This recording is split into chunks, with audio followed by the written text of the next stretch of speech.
17 de febrero de 2022, soy Paloma Barreto y sean bienvenidos a una nueva jornada informativa de JN Noticias. Estos son nuestros principales titulares.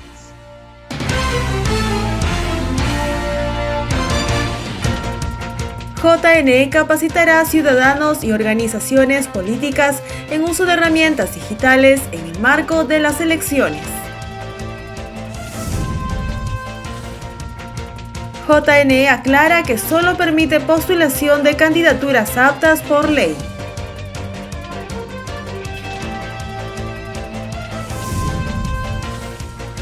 COPE reporta que 170 agrupaciones políticas convocaron elecciones internas para definir a sus candidatos.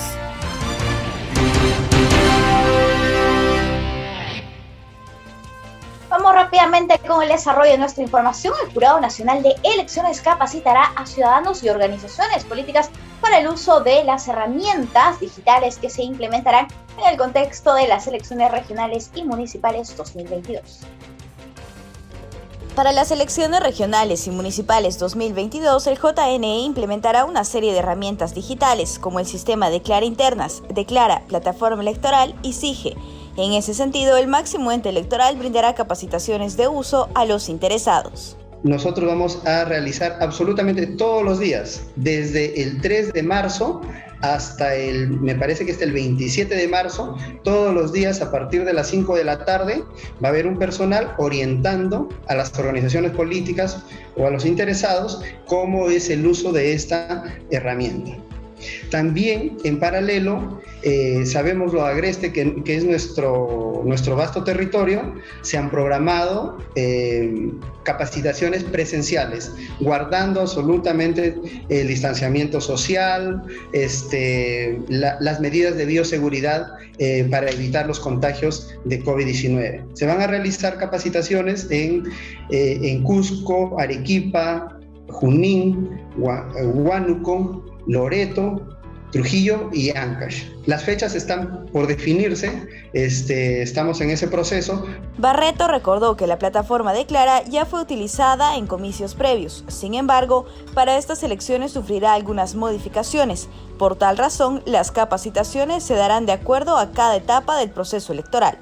En su momento, en fines de mayo, principios de junio a más tardar, es donde nosotros vamos a estar instruyendo, capacitando, orientando cuáles son esos cambios, siempre a favor del usuario, hacerlo más fácil que él pueda utilizar estos sistemas de información.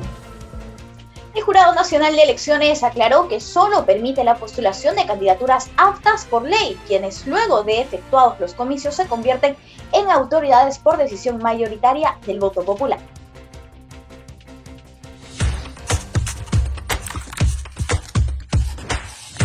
Mito y verdad. Hay quienes insisten en señalar que el Jurado Nacional de Elecciones es el responsable de permitir que personas con investigaciones judiciales puedan postular a cargos públicos. Pero eso no es verdad. 1. ¿Qué dice la ley? El artículo 34A de nuestra Constitución establece que están impedidas de postular a cargos de elección popular las personas sobre quienes recaiga una sentencia condenatoria emitida en primera instancia en calidad de autoras o cómplices por la comisión de delito doloso.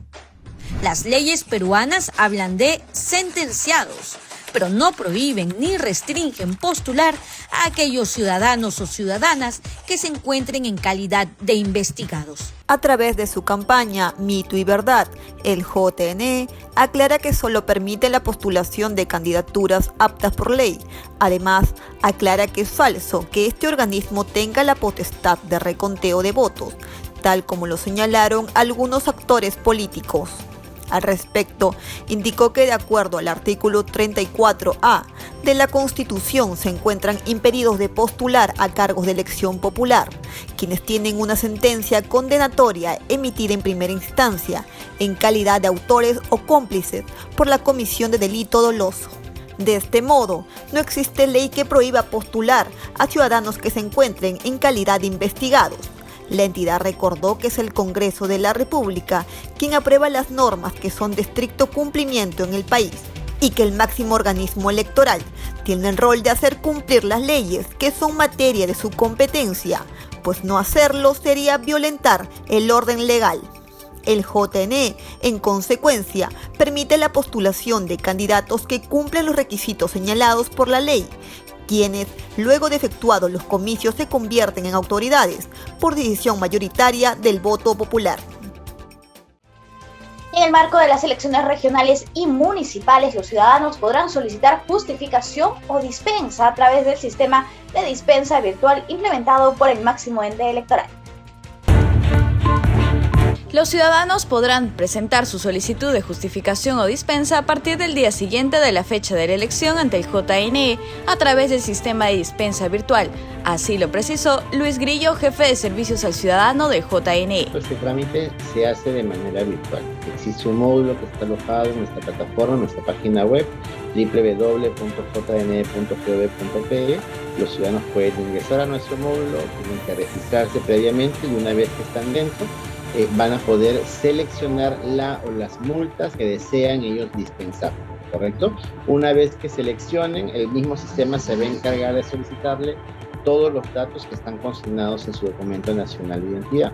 Posteriormente, el mismo sistema le va a solicitar que usted elija cuál es la causal que está invocando. Es decir, usted está omiso y quiere dispensar o quiere justificar por qué. ¿Cuál es la razón por la cual usted está basando esta solicitud? Y ahí sale el listing que está contemplado en nuestro reglamento de justificación y dispensa. Si ha estado en el exterior por un tema de estudios o por un tema de salud, tratamiento médico, si posiblemente ha estado usted impedido de su libertad, si le robaron el DNI, si lo extravió, qué sé yo, ¿no? Si ha estado internado, hay diferentes razones por las cuales el reglamento contempla esta posibilidad de que los ciudadanos y las ciudadanas puedan solicitar ante el jurado una dispensa o justificación. Es preciso señalar que para solicitar la justificación o dispensa se debe presentar recibo de pago por derecho de trámite emitido por el Banco de la Nación o el JNE, de acuerdo al TUPA y la unidad impositiva tributaria vigente según corresponda. Indistintamente, si sobre un proceso electoral ha recaído más de una multa, debe realizarse únicamente un solo pago por derecho de trámite. Además, se debe presentar copias simples de los documentos que sustenten la causa invocada. El Jurado Nacional de Elecciones trabaja en el fortalecimiento del rol participativo y democrático de la ciudadanía mediante la ejecución de 3 programas estratégicos que forman parte del Plan Nacional de Educación y Formación Cívica. En la siguiente nota conozca más detalles. A fin de promover la cultura democrática en favor de la ciudadanía y organizaciones políticas, la actual gestión del JNE pone en marcha su Plan Nacional de Educación y Formación Cívica, orientado a trabajar hacia una ciudadanía participativa a través de 3 programas estratégicos. Estos programas estratégicos son 3. El primero de ellos también ya conocido, que es el programa Voto Informado, el programa por la Igualdad Política y el programa de jóvenes, que eso es un programa nuevo, pero que sin embargo no significa que no hayamos trabajado con organizaciones de jóvenes o público joven. De hecho, nosotros venimos trabajando con jóvenes hace muchísimos años, solamente que consideramos de vital importancia el darles un espacio específico. En este periodo electoral, la Dirección Nacional de Educación del JNE mantendrá sus 4 líneas de trabajo, como son formación, asistencia técnica, difusión e investigación entre sus públicos seleccionados. El programa Voto Informado se trabaja directamente con la ciudadanía, pero específicamente también como grupo de trabajo tiene las organizaciones políticas. El programa Pro la Igualdad Política trabaja con organizaciones de mujeres, organizaciones indígenas, personas o pueblo afroperuano, personas LGTBIQ, personas con discapacidad, etc. Y se viene trabajando con ellas también hace muchísimos años, pero digamos ahora se está buscando darle un espacio, digamos, de mayor visibilidad.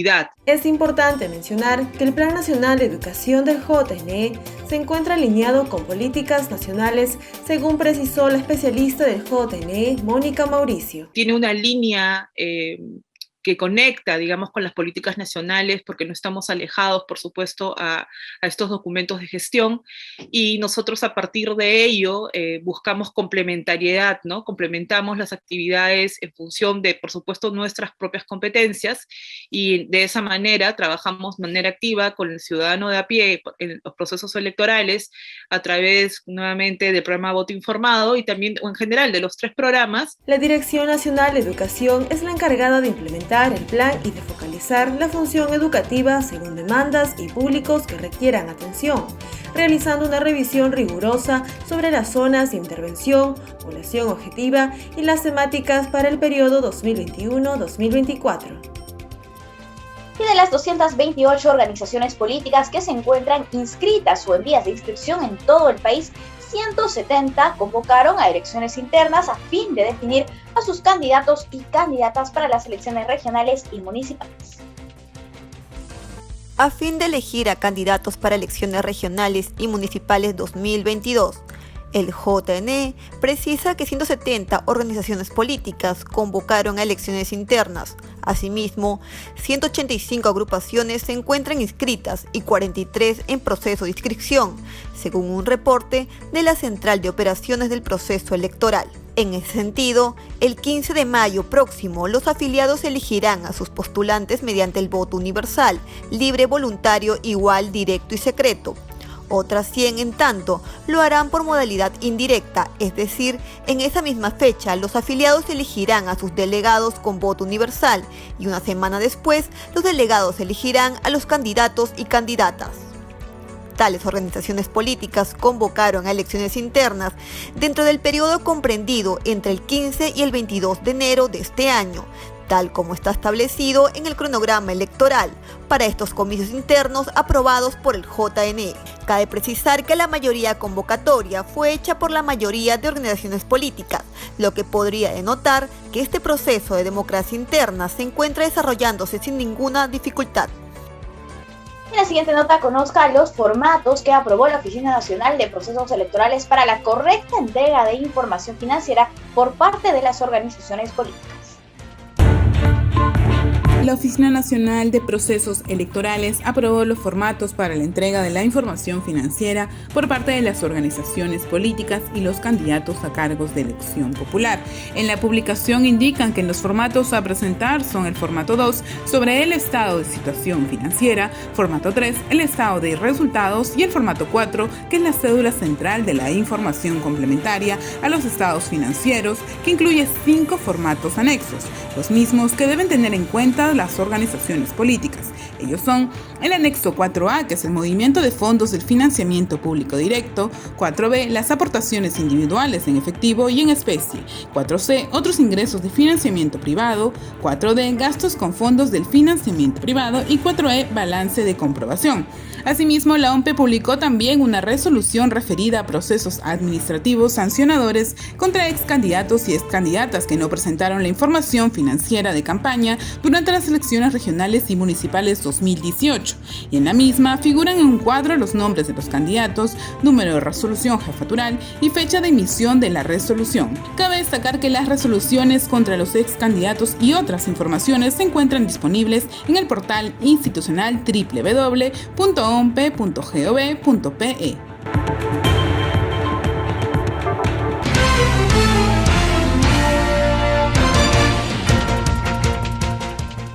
Hemos invitado esta mañana al doctor Basilio Cueva Chauca, él es presidente del Jurado Electoral de Lima Centro, que se instaló hace poco, y vamos a hablar de las competencias, las primeras actividades en el contexto de las elecciones regionales y municipales.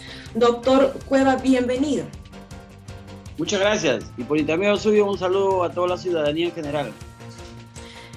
Doctor Basilio, el 7 de febrero se instaló este Jurado Electoral de Lima Centro, el cual usted preside, y queremos que presente a nuestros televidentes quiénes conforman este jurado electoral y cómo se dan los nombramientos, que es importante recalcarlo. Bien, mire, el jurado electoral o los jurados electorales especiales, por mandato de la ley, se conforman en primer lugar por el presidente, que es elegido por la Sala Plena de la Corte Superior de Justicia de la jurisdicción correspondiente. En este caso, mi nombramiento recayó en la Sala Plena de la Corte de Justicia de Lima, que está representado por todos los jueces superiores titulares de este distrito judicial.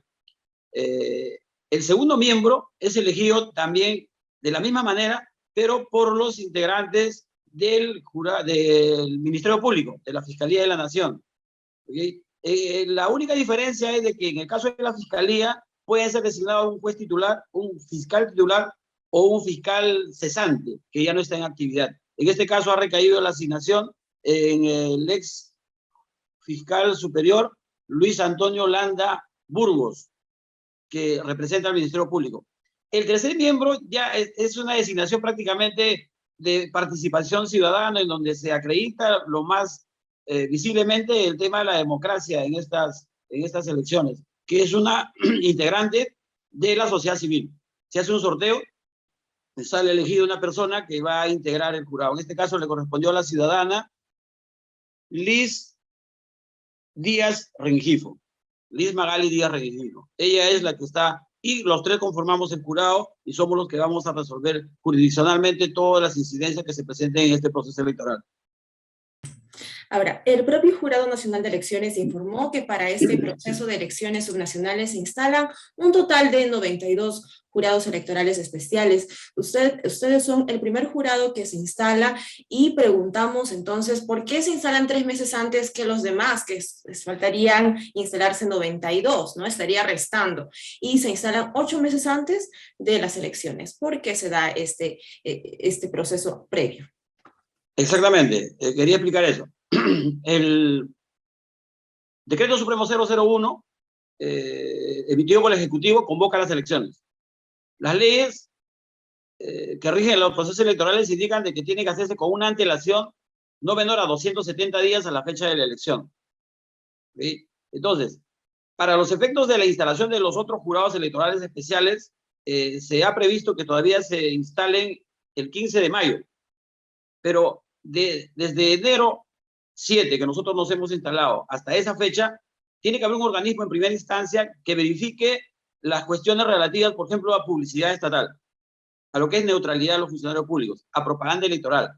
Entonces, toda esa competencia nosotros lo tenemos a nivel nacional, pero lo vamos a tener hasta la fecha en que se instalen los jurados electorales especiales. Es por eso que nosotros tenemos que instalarnos con anterioridad a la instalación propiamente dicha de los jurados electorales especiales. A partir de su instalación, o a partir del funcionamiento de ellos, nosotros cesamos en nuestras funciones a nivel nacional y nos vamos a circunscribir a llevar a cabo las elecciones del alcalde de Lima, del alcalde de Jesús María y del alcalde de Breña. Esa competencia va a ser la que va a regir a partir del 15 de mayo. En tanto y en cuanto no se instalen los demás jurados, nosotros tenemos competencia nacional, pero para ver exclusivamente estos temas, que tiene que ver efectivamente con que haya pues una elección democrática, limpia y transparente. Entonces entendemos que los distritos, parte de las circunscripciones que les competen a este jurado electoral es Lima, Breña y Jesús María. Ahora, el 5 de enero se inició el periodo sobre prohibición de publicidad estatal y neutralidad de funcionarios públicos. En ese sentido le preguntamos para que usted nos detalle las competencias de este jurado electoral en esta materia de publicidad estatal específicamente. Sí, vemos publicidad estatal, vemos neutralidad, vemos propaganda electoral. La norma ha establecido claramente, primero, de que en el caso de publicidad estatal, sin perjuicio de que hay libertad del Estado para los efectos de que pueda difundir las informaciones que correspondan para los efectos de ejercer su función ejecutiva o legislativa o cualquier órgano del Estado, pero ya habiendo una convocatoria de elecciones, ya estas tienen que ceñirse ya a ciertos parámetros. Entonces, en caso de publicidad estatal, por ejemplo, se ha previsto 2 cuestiones. Una, la que se tiene que realizar mediante la prensa televisiva y radial, y la que se tiene que hacer por otros medios. Entonces, para uno de ellos hay un requisito de aprobación previa, en el caso de la prensa de radio y televisión. Y para los demás hay una cuestión de un reporte posterior, una aprobación posterior. Entonces, 7 días antes de que el Estado quiera hacer alguna publicidad en los medios de comunicación, tanto televisiva como radiales, tiene que pedirnos una autorización. Esa autorización nosotros lo analizamos y verificamos si está dentro de la impostergable necesidad de que se emita eso y es de utilidad pública, ¿okay? y no interfiera efectivamente en el tema relacionado con las elecciones, lo aprobamos. En caso contrario, lo desaprobamos. ¿Sí? Y en el otro caso, ellos, el Poder Ejecutivo, los otros órganos del Estado, pueden emitir sus notas de prensa, sus comunicados y todo lo demás. Eso ya nos reportan y nosotros lo aprobamos ya posteriormente o lo desaprobamos posteriormente. Todas estas cuestiones tienen también un procedimiento sancionador en caso que las entidades incumplan con ello. Por ejemplo, si el Estado o un organismo del Estado manda una publicidad radial o televisiva sin el requisito de aprobación previa, incurre en infracción. Hay un procedimiento en donde hay el debido proceso, se le corre traslado para los efectos de que explique, ¿no?, por qué motivo han realizado estas actividades, ¿no? Y de acuerdo a eso, el jurado electoral especial resuelve en primera instancia. Somos primera instancia. Lo que nosotros resolvamos va a ser objeto de apelación y esto se va a ir al Pleno del Jurado Nacional de Elecciones. Los plazos son cortos, ¿sí? Y esa labor lo tenemos que realizar a nivel nacional. Para ello tenemos personal que nos ha asignado el jurado, que son fiscalizadores, que están trabajando desde el 7 de enero, están trabajando a nivel nacional. Y respecto a neutralidad de funcionarios públicos, ¿hasta dónde llegan sus competencias, las competencias de este jurado electoral especial de Lima Centro? En el caso de neutralidad, lo principal que va a ver el jurado electoral especial es lo siguiente: la imparcialidad de los funcionarios públicos de cualquier nivel, a efectos de que no interfieran en el voto informado, en lo que es la libre decisión del ciudadano para los efectos de formarse una opinión y tener una elección de un candidato o una agrupación política determinada. En tal sentido, toda acción que interfiera, toda acción que viole el principio de imparcialidad va a ser vigilado, va a ser reportado por los fiscalizadores y si en caso hay alguna infracción va a ser sancionado en primera instancia por el jurado electoral especial. Lo que nosotros podemos decirle a la ciudadanía y a los órganos del Estado es de que cumplamos cabalmente con las normas establecidas a efectos de que este proceso electoral se lleve a cabo en forma transparente, se lleve a cabo en forma que respete los derechos ciudadanos a su libre voto informado. Aún así es importante recordar, doctor, cuáles son las sanciones por infringir ambos casos, ya sea neutralidad o, como bien mencionábamos, respecto a materia de publicidad estatal. En cuanto a las infracciones, generalmente las infracciones van a ser, por ejemplo, en publicidad estatal, el retiro de la publicidad estatal, el cese de la publicidad estatal, la adecuación de la publicidad estatal en caso que no infrinja directamente los principios de neutralidad y los casos de utilidad y necesidad pública. Entonces, vamos a retirar la publicidad, vamos a ordenar de que se adecue la publicidad. Si en caso ya no hay ningún cumplimiento al ordenado, podemos llegar incluso a imponer unas multas y en última instancia, ya la última ratio va a ser de repente enviar copias al Ministerio Público para que pueda investigar si la actitud de estos funcionarios, de estas personas, está inmerso en algún tipo legal tipificado como delito. Ahora, hablemos por otro lado las competencias respecto a los trámites y expedientes sobre propaganda electoral. ¿Qué debemos tener en cuenta respecto a ese tema del trabajo que ustedes realizan? Nosotros, en primer lugar, tenemos también la función de informar. Tenemos una línea telefónica que está a disposición de los ciudadanos que pueden llamar, pueden indagar. Nosotros tenemos una persona que está en forma permanente atendiendo las llamadas, primero para cumplir con nuestra labor de informar, de que cómo se debe hacer la publicidad, cómo se debe hacer la propaganda. Luego de ello, tenemos una mesa de parte que ya está funcionando. La mesa de parte está funcionando en forma virtual por el tema de la pandemia, en donde pueden pueden presentar sus documentos para los efectos de la publicidad, por ejemplo, requisito de aprobación previa. En esos casos, envían con 7 días de anticipación su pedido y nosotros antes de los 7 días estamos resolviendo. Y en el caso de lo que es publicidad para los efectos de aprobación posterior, también presentarlo dentro de los 7 días posteriores a la emisión de la publicidad estatal o de la propaganda que se pueda dar, ¿no? Ahora, este jurado electoral especial también realizaría la fiscalización de la propaganda electoral, tal como lo hace la propia Dirección Nacional de Fiscalización. Entonces, coméntenos sobre las coordinaciones que ustedes ya vienen llevando con esta área importante del JNE en esta primera etapa a desarrollarse. Bien, ese es un tema que es bueno aclararlo. Hemos tenido ahorita unas capacitaciones para los efectos de verificar todos estos puntos. Pero yo soy de la opinión de lo siguiente. Una vez instalado el jurado electoral especial, ya es competencia exclusiva del Jurado Electoral Especial de Lima el verificar todo el tema relativo a neutralidad, propaganda y publicidad. Porque nosotros vamos a resolver en primera instancia. El Jurado Nacional de Elecciones puede de repente realizar los trabajos correspondientes en estos rubros, pero sin interferir en la labor del Jurado Electoral de Lima Centro, que es la que en primera instancia va a tener que resolver. Tenemos que realizar una labor de coordinación para no interferir en las labores de uno y otro, porque al final los dos entes estamos en lo mismo, ¿no? Que es lograr que haya unas elecciones transparentes. Doctor, entendemos que en el marco ya de la pandemia se han dictado nuevas disposiciones respecto de la gestión que realiza este jurado electoral de Lima Centro, y en el aspecto de que los ciudadanos mantengan una comunicación directa con este jurado y también los actores electorales, ¿cómo pueden hacer para contactarse con ustedes? ¿Cuáles son los canales de atención? Ya como para cerrar esta entrevista. Sí, nosotros tenemos, como decimos, la central del Jurado Nacional de Elecciones. Se llama la central del Jurado Nacional de Elecciones, que aparece en la página web, y en la central le van a derivar a un anexo que tenemos en exclusivo para atender todos los requerimientos de la ciudadanía, de los partidos políticos y de las entidades del Estado. Tenemos un canal directo también, como le digo, para los efectos de que una persona atienda todos estos pedidos, todos estos informes. También estamos atendiendo por la página también de Lima Centro. O sea, tenemos todos los trámites que podemos hacer ahorita, lo estamos haciendo en forma virtual.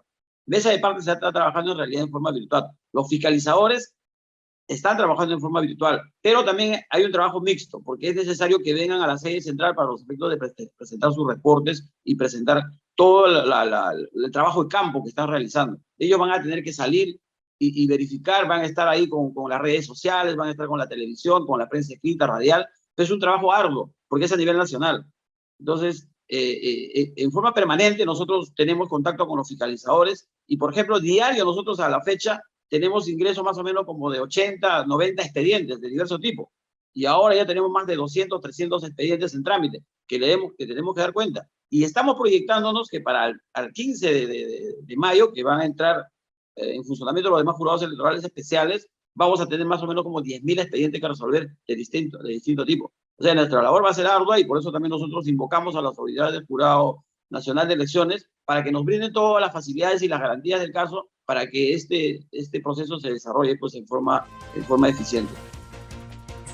Doctor Basilio, muchísimas gracias por acompañarnos esta mañana en esta entrevista y darnos a conocer las labores que ustedes realizarán en esta primera etapa, ya que se instalaron el 7 de febrero. Muchísimas gracias por acompañarnos. No, gracias a ustedes por la entrevista y bueno, a su disposición para los efectos de que en las oportunidades que requieran, ¿no?, informar a la población respecto a todas estas competencias que tenemos nosotros y que tengan la certeza de que vamos a cumplir a cabalidad nuestras funciones. Así será. Hemos conversado con el presidente del Jurado Electoral Especial de Lima Centro, el doctor Basilio Cueva Chauca. Tras esta entrevista nos vamos en pausa, ya volvemos.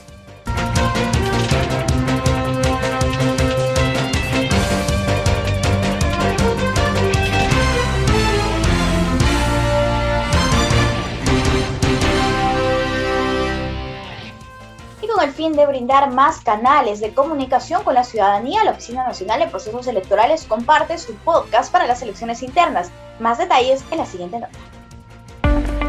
En mayo próximo se realizarán las elecciones internas en las organizaciones políticas. Son 170 organizaciones que llevarán a cabo este proceso con el fin de seleccionar a sus candidatos y candidatas para las elecciones regionales y municipales 2022. Pero, ¿sabes cuáles son las dos modalidades a través de las cuales podrán elegir a estos representantes? La primera de ellas es la modalidad directa, mediante la cual los afiliados eligen a sus candidatos con voto universal, libre, voluntario, igual, directo y secreto. Este proceso se realizará el 15 de mayo de 2022. La Oficina Nacional de Procesos Electorales pone a disposición de todos los ciudadanos y las ciudadanas sus podcasts, para de esta forma todas y todos los peruanos accedan a la información más relevante de las elecciones internas. Participarán un total de 70 organizaciones. La segunda es la modalidad indirecta. En este caso, los afiliados de 100 organizaciones elegirán a sus delegados con voto universal, libre, voluntario, igual, directo y secreto el próximo 15 de mayo. Luego, el 22 de mayo, los delegados serán quienes elijan a los candidatos de la organización política. Para las elecciones internas, la OMPE definirá los locales de votación, así como las mesas de sufragio, número, ubicación y la cantidad de electores por mesa. También diseñará las cédulas de votación y demás material electoral, además de brindar asistencia técnica y difundir en el portal institucional las listas de miembros de mesa designados por la organización política. Como se sabe, en mayo próximo, 170 organizaciones políticas participarán de las elecciones internas para elegir a sus representantes de las elecciones regionales y municipales 2022. Y la OMPE informa a través de un episodio más todos los detalles que usted debe saber de estas próximas elecciones. Recordemos que las elecciones internas son obligatorias para las organizaciones políticas que participarán en las elecciones regionales y municipales ERM 2022 a llevarse a cabo el próximo 2 de octubre. Cabe resaltar que la pandemia mundial cambió el modo de consumir contenidos de los ciudadanos y la OMPE no ha sido ajeno a este fenómeno. A partir de ahora no solo encontrarás OMPE Podcast en SoundCloud, sino también en Spotify, Apple Podcast, Google Podcast y otras plataformas donde escuche sus podcasts favoritos. 49 mujeres fueron acreditadas como presidentas del órgano electoral central de sus respectivas organizaciones políticas. Así lo informó la OMPE y recuerda que es a través de los presidentes y presidentas la coordinación para la realización de las elecciones internas. La Oficina Nacional de Procesos Electorales informó que de las 170 organizaciones políticas que participarán en las elecciones internas en el marco de las regionales y municipales de este año, figuran 49 como presidentas del órgano electoral central de sus organizaciones partidarias. Asimismo, se detalla que 121 son hombres y fueron acreditados como presidentes de su órgano electoral central. El gráfico realizado por la OMPE indica que 7 mujeres son presidentas del órgano electoral central de partidos políticos y 42 de movimientos regionales presentes en Junín, Arequipa, Tacna, La Libertad, entre otros. De igual forma, se desprende que la única alianza electoral no cuenta con una mujer en el cargo de titular de su respectivo órgano. Es necesario recordar que el órgano electoral central es de carácter permanente y autónomo respecto de los demás órganos internos de la organización política. Además, la OMPE señaló que solo se coordinará la organización y ejecución de las elecciones internas con el presidente del mencionado órgano. En el marco de las elecciones subnacionales en nuestro país, 17 partidos políticos se realizarán elecciones internas, 12 por la modalidad indirecta y 5 por la modalidad directa. 17 partidos políticos comunicaron a la OMPE la convocatoria a elecciones internas, optando por elegir a sus candidatos por la modalidad indirecta y directa. Quienes optaron por la modalidad indirecta son Avanza País, Fuerza Popular Nacional, Partido Frente de la Esperanza 2021, Juntos por el Perú, Perú Libre, Podemos Perú, Renovación Popular, Demócrata Verde, Fe en el Perú, FREPAP, Perú Unido y Perú Moderno. En tanto que los partidos políticos que decidieron elegir a sus candidatos con el voto directo de sus afiliados son Acción Popular, Alianza para el Progreso, Somos Perú, Partido Morado y Partido Patriótico del Perú.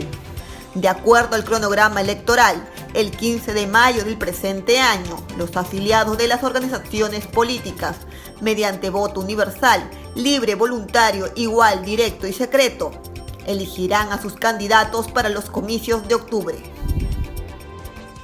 El Registro Nacional de Identificación y Estado Civil autoriza la gratuidad del primer DNI a menores y mayores de edad durante el 2022.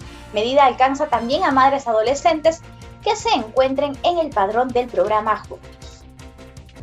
Con el fin de atender las necesidades de documentación de la ciudadanía, se ha dispuesto que los bebés que nazcan durante el 2022 en los hospitales del MINSA y de la Salud puedan obtener su primer documento de identidad sin costo alguno, informó el RENIEC. El RENIEC publicó una resolución a través de la cual autoriza la gratuidad, la emisión del DNI gratuito para 165,000 bebés que nacen en alguna de las oficinas registrales auxiliares que tenemos en los diferentes hospitales, tanto del Ministerio de Salud como de Salud. Esta resolución también beneficia a 3,000 madres. De igual forma, el ente registral faculta la gratuidad de 3,000 documentos de identidad a las madres adolescentes que se encuentren en el padrón del programa Juntos. Que puedan estar entre los 14 y 19 años, que sean madres en realidad que realicen también una inscripción en nuestra institución y que además se encuentren en el padrón del programa Juntos. Estamos beneficiando entonces a un total de 168,000 ciudadanos a través de la emisión gratuita del DNI. Del DNI se realizarán en todas las oficinas del RENIEC puntos de atención, incluyendo trámites por desplazamiento y campañas itinerantes. No enviamos el DNI por correo electrónico, eso debe quedar totalmente claro. No, la entrega del DNI se realiza únicamente en nuestras agencias o en los locales descentralizados que estamos habilitando justamente para poder atender a la ciudadanía de una mejor manera. RENIEC recuerda además los canales de atención al público que pueden ser mediante el correo consultas@reniec.gov.pe o los números 315-4000, 315-2700, así también las redes sociales del ente registral. Ahora estamos conectados con Vanessa Castillo del RENIEC con las principales noticias del ente registral.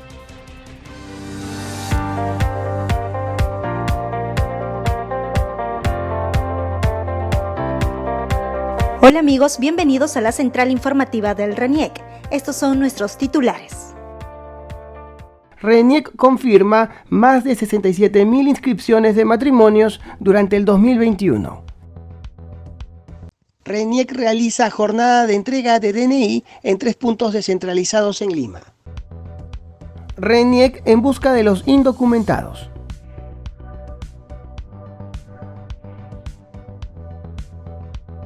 El RENIEC confirmó que durante el año pasado se registraron 67,835 registros de matrimonios en todo el país. El mayor porcentaje de estas inscripciones se realizó en la ciudad de Lima.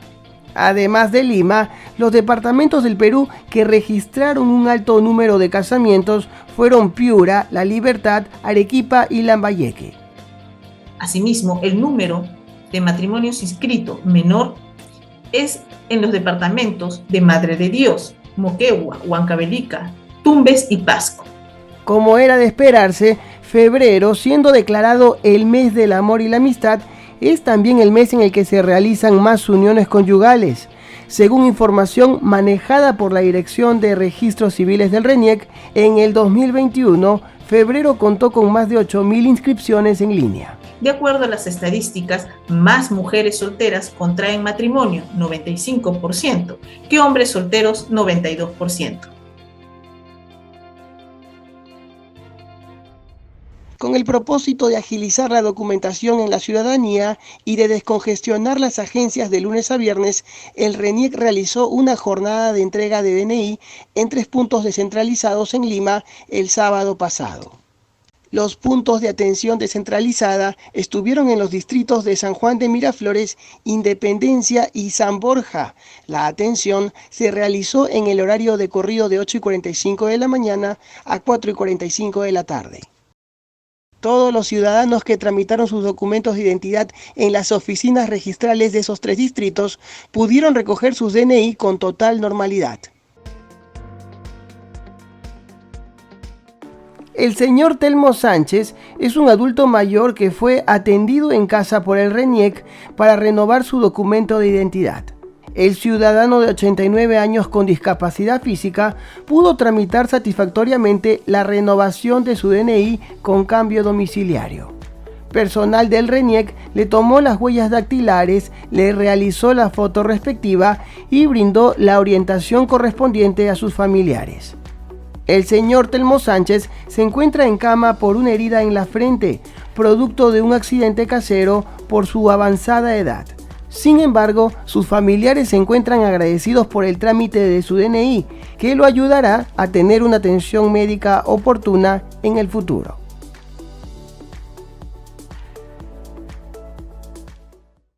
Gracias amigos por acompañarnos en esta edición de la Central Informativa del RENIEC. Recuerde que para mayor información puede ingresar a nuestra página web o visitar nuestras redes sociales. Hasta pronto.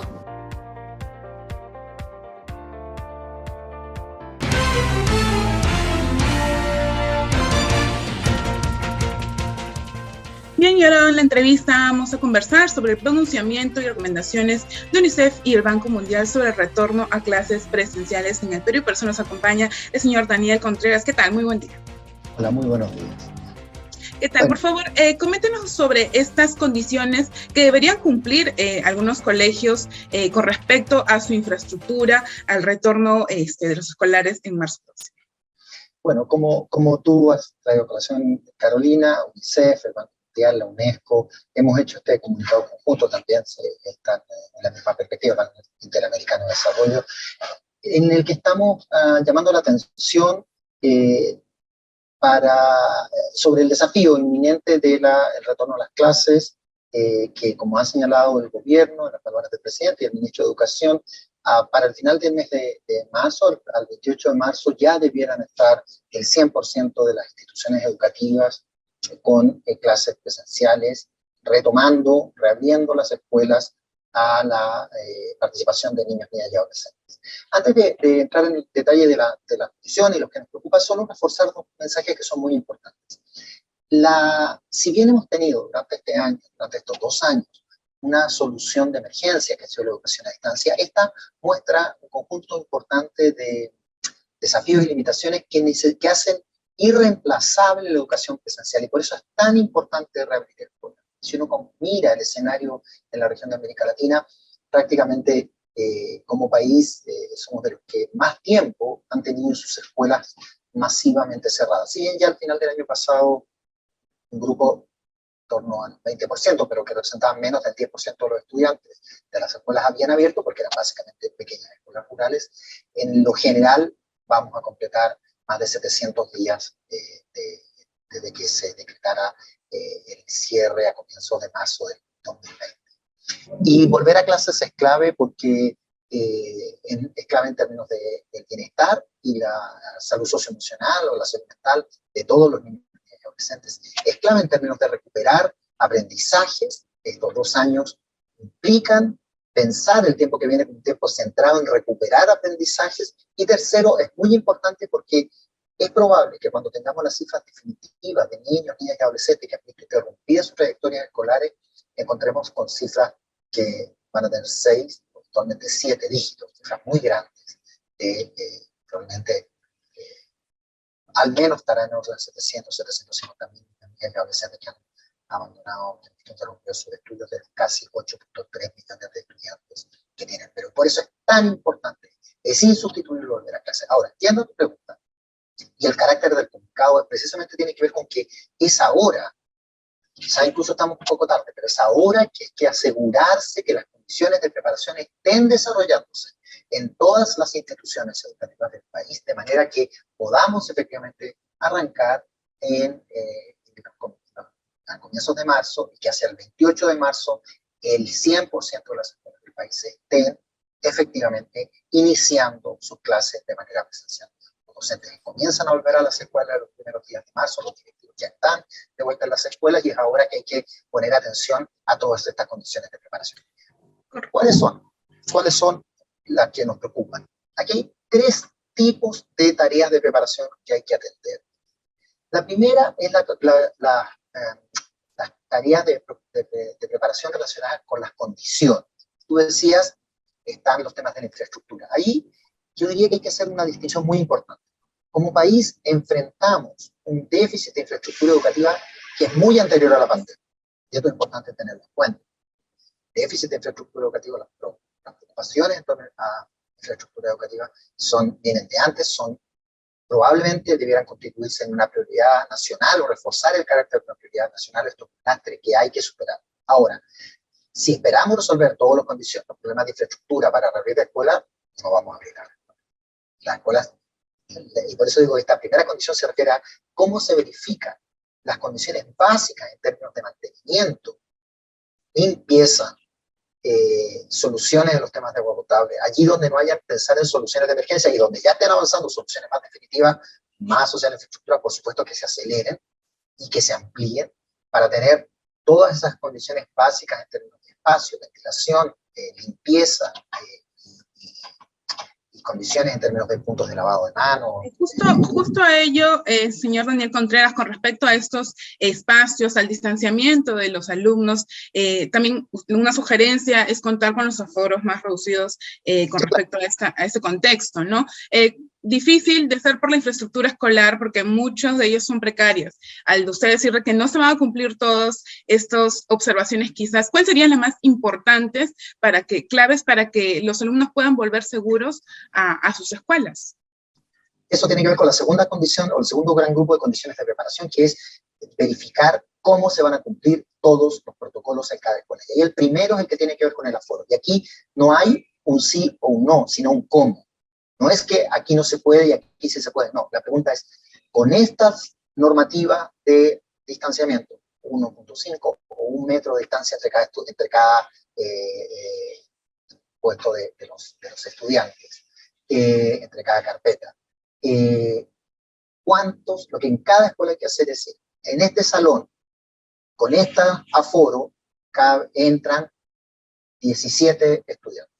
En este salón debiera estar el tercero de primaria que tiene 23 estudiantes. Bueno, ¿cómo vamos a hacer? Vamos a hacer turno, vamos a hacer alternancia, vamos a hacer que un día vengan uno, que otros días vengan otros. Tenemos otros salones que no estén utilizados en la escuela y que podamos poner esos 5 estudiantes en otro salón. ¿Cómo organizamos los docentes? La pregunta no es de sí o de no, sino la pregunta es de cómo. No es posible decir que porque mi escuela no alcanza a tener aforo para todos los estudiantes al mismo tiempo no la abro. No. Muchas escuelas, evidentemente, si tenemos restricciones de aforo, en muchos lugares hay que pensar soluciones. Claro. Digamos, y no solo eso, sino que también dónde va a estar el punto de lavado de manos, por dónde se va a entrar, por dónde va a salir. Todos hemos aprendido en estos 2 años que antes uno entraba al mall por cualquier puerta, no, ahora hay unas para entrar, otras para salir. Todo eso lo hemos aprendido y eso hay que activarlo en la escuela. Los protocolos no son de complejos, pero hay que ahora preparar y decir, ok, este protocolo cómo se aplica en mi escuela. La cuestión de la distancia, la cuestión de los aforos, la ventilación de los salones, ok, tengo esta ventana, como lo abro, vamos a mantener, etc. ¿Dónde se va a hacer el punto de lavado de manos? ¿Por dónde van a entrar los estudiantes? Claro, tienen que establecer todos esos mecanismos también dentro de cada centro educativo. Ahora, por otro lado también, señor Daniel Contreras, por favor, ustedes han señalado que hay 700.000 escolares que han dejado la escuela o están en riesgo también de dejarlo. Eso es una cifra muy alta a nivel latinoamericano, ¿no? Que estamos hablando comparado también con otros países. Por favor, ¿podríamos hablar sobre este tema? Bueno, el tercer punto de preparación, yo decía, 1 son las condiciones, 2 son los protocolos, el tercer punto de preparación, y tiene que ver con tu pregunta, el tercer punto de preparación que hay que hacer ahora es que el 2022 es un año de recuperación de los aprendizajes, con comenzar un poco lo que hay que hacer ahí, pero también de recuperación de muchos, cientos de miles de estudiantes que han visto interrumpida su trayectoria escolar.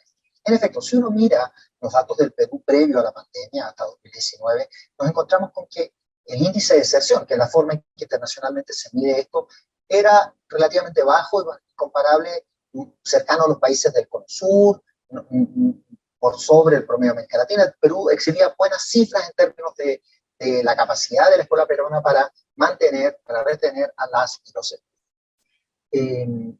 En estos 2 años, lo que nos enfrentamos, lo que estamos observando, efectivamente, que hay un número, que ese número ha cambiado mucho. Las cifras definitivas para 2021 solo las vamos a tener cuando comience el año escolar de 2022, pero seguramente son de este orden. La estimación que tú haces referencia, que nosotros señalamos en el comunicado, una estimación que ha hecho el propio Ministerio de Educación, la estimación oficial es que hay de ese orden de 750 mil estudiantes que han abandonado o han estado en riesgo de abandonar durante estos últimos 2 años, y por lo tanto veremos en 20 al comienzo del ciclo escolar cuál va a ser esa situación. Y ahí hay un desafío clave, central, insustituible, y es cómo a nivel de cada centro educativo, pero también a nivel de cada UGEL, de cada DRE y del propio Ministerio de Educación, se realizan el máximo de esfuerzos por identificar lo más tempranamente posible a los chicos y chicas que no están retornando a la escuela y desarrollar acciones de búsqueda activa. Aquí hay varias situaciones, desde situaciones de mucha complejidad que van a requerir coordinación con otros actores, con el TIM, con INIS, pero también algunas que pueden resolverse solo con el hecho de ir y buscar a los estudiantes. La experiencia internacional nos muestra que un conjunto de los estudiantes que han dejado de asistir, cuando la escuela va y los busca, ya vienen. O sea, el solo hecho de ir y decirte, Carolina, te desconectaste, no cerraste bien el año, estamos comenzando, tú estás en nuestro listado, ¿qué ha pasado contigo? Hablo con tu papá, hablo con tu mamá. Esa sola acción ya nos va a permitir ir trayendo a las y los estudiantes de vuelta, porque en efecto, el nivel o número de niños, niñas y adolescentes que han visto interrumpir sus trayectorias escolares es muy, muy preocupante. Y la diferencia... De igual forma también, señor Daniel, el cambio de escuelas privadas a públicas se notó mucho en tiempos de pandemia, primera ola, segunda ola, ese tiempo. Exactamente. ¿No? El Ministerio estima que hay 300.000 o 250.000 niños, niñas y adolescentes que estaban en escuelas privadas y que han pasado al sector público, y eso pone presión sobre las escuelas públicas. Algunas ya tenían capacidad para recibir más estudiantes, pero otras están ahora enfrentando ese desafío, y es la primera parte de la preparación, cuando decíamos las condiciones, y la segunda, los aforos. Ok, si en esta escuela antes teníamos 600 estudiantes y hoy día tenemos 700 estudiantes, y además tenemos restricciones de aforo, bueno, ¿cómo vamos a hacer? Tendremos alternancia, tendremos turno, ¿qué necesitamos adicional? Eso adicional está ya a la mano. El Ministerio de Educación ha señalado que está desplegando un agresivo plan para asegurar recursos complementarios para tener más plazas docentes, para tener complementar en términos de aumentar la capacidad, no de infraestructura, pero sí de, si yo tengo un turno, necesito más tiempo docente, por ejemplo, cómo aumentar esas capacidades. Esto es muy importante de acompañar y seguir durante los primeros meses del año, que asegurar que eso vaya a ocurrir. Con un mes tan próximo ya, el otro mes sería el inicio de clases. Ahora finalmente, este retorno escolar que es presencial, pero también si fuera mixto, ¿cuánto tiempo podría continuarse con estas clases de modo remoto sin que se perjudique la formación de los escolares? Pues, yo respondería a tu pregunta diciendo lo que sabemos en términos de la evidencia internacional y de los estudios que se han hecho durante todos los últimos años, es que la presencialidad es, para la inmensa mayoría de los estudiantes de un país como el nuestro, insustituible. Esto no quiere decir que la educación a distancia no pueda ser exitosa, lo es, y lo es en algunas condiciones, pero y esto no es solo un tema de conectividad, no es solo un tema de que si tengo o no tengo internet, o si tengo o no tengo equipo, también hay capacidades, modos en que se plantea desarrolla la pedagogía, y en ese sentido, el llamado es volver a la presencialidad inmediatamente. Ahora, sostener el compromiso, la declaración que ha hecho el presidente de la República y el ministro de Educación en términos de es ahora, en el año escolar de 2022, que vamos a volver. La educación a distancia va a seguir, así lo anunció el Ministerio, durante el 2022 va a seguir existiendo Aprendo en Casa, pero ya no como eje central, sino como un apoyo, un complemento. Por este tema de los aforos seguramente hay que pensar en combinaciones inteligentes, en que hay cosas que ocurren presencial y otras que pueden ocurrir con apoyos desde la educación a distancia. Pero es clave, no hay una alternativa. Es urgente, es clave, y en ese sentido saludamos la decisión del Estado peruano, y con la misma fuerza que saludamos, llamamos a todos a estar atentos a que estas tres grandes preparaciones, la cuestión de condiciones, la cuestión de los protocolos, la cuestión más pedagógica y de administración de estudiantes, esté ocurriendo ahora para que todos y todas podamos volver a la escuela. Correcto. Bien, entonces nosotros conversamos sobre este pronunciamiento de UNICEF las recomendaciones que ha dado también con el retorno a clases presenciales en el Perú. Bien, muchas gracias, señor Daniel Contreras. Comenzamos con él, quien es especialista en educación de UNICEF. Muchas gracias, muy buenos días. Muy buenos días. Y nosotros nos vamos a una breve pausa y volvemos con más información.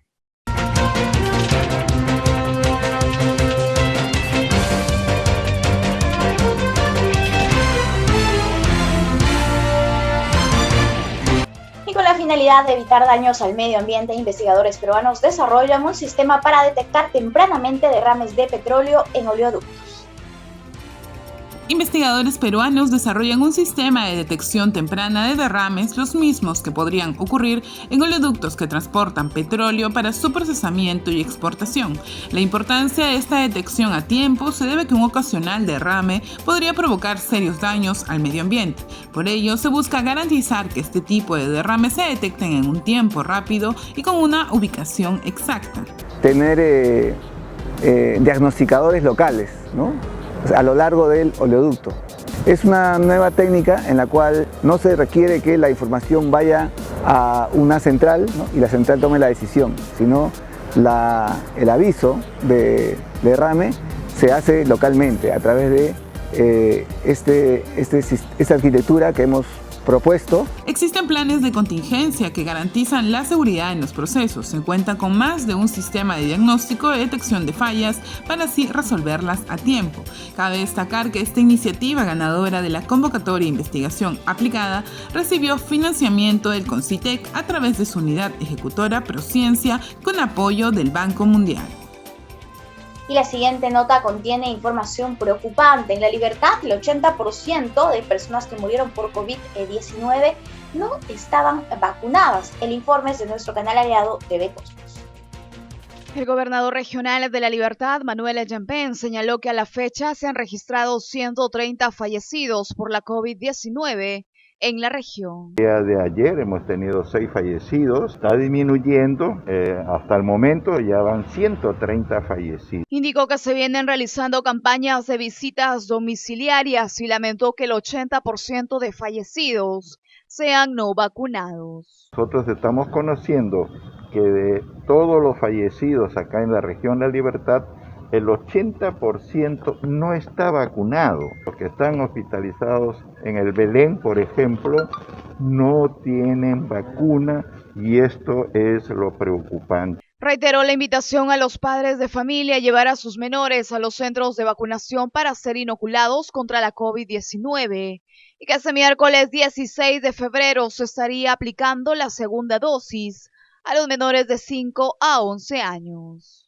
Por otro lado, señaló que durante su reunión con el nuevo jefe de la tercera macrorregión policial de La Libertad, general Max García, ha planteado nuevamente declarar en emergencia la seguridad ciudadana para toda la región. Acá estamos pidiendo, no para Trujillo, estamos pidiendo para toda la región La Libertad, porque nosotros conocemos que cuando se aplican operativos en Trujillo hay un desplazamiento de la delincuencia a las provincias vecinas o se trasladan hacia Chimbote.